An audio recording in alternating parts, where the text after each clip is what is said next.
So trans men existed. That fact alone felt staggering. Biology did not have to determine the way he moved through life. He could never imagine finding the will to do what these men had done. But somehow, just living in the same world as them gave him hope. It was possible. If he lived 1,000 lives, maybe one of them would include a moment where he spoke aloud the truth of who he was. That is an excerpt from the best book I've ever read. It's called American Men by Jordan Ritter Conn. It follows 4 men over the span of like 10 years. There's one man in this book that's a trans man named Nate. His story is one of the most beautiful, honest, vulnerable, kind representations of what it means to be a trans man that I've ever read. I wish I would have had this book when I was young to first figure out about my own manhood and masculinity, and then to give to other people to show them what it really means and feels like to be a trans man.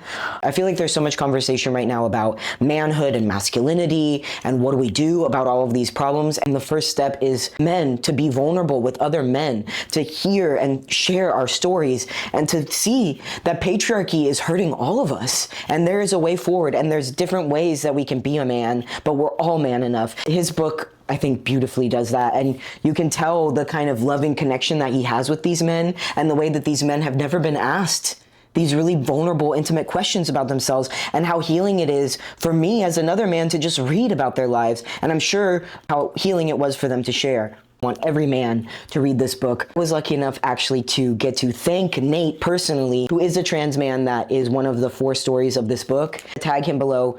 I think we should all just go give him some love for sharing his life so vulnerably and reading his story and reading the story of the other 3 men in this book.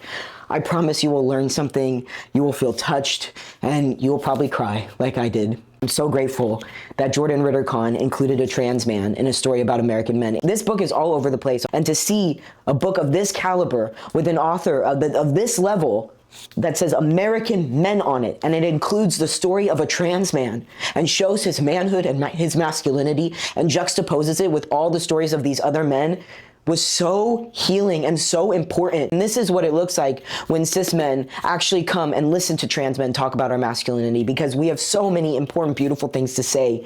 And I'm so glad that Jordan included Nate's story, and I'm just gonna keep crying if I think about it. It was just so beautiful to feel included in this story about manhood as a trans man, that our stories matter, and they're valuable, and they're important. So yeah, I hope you'll read the book.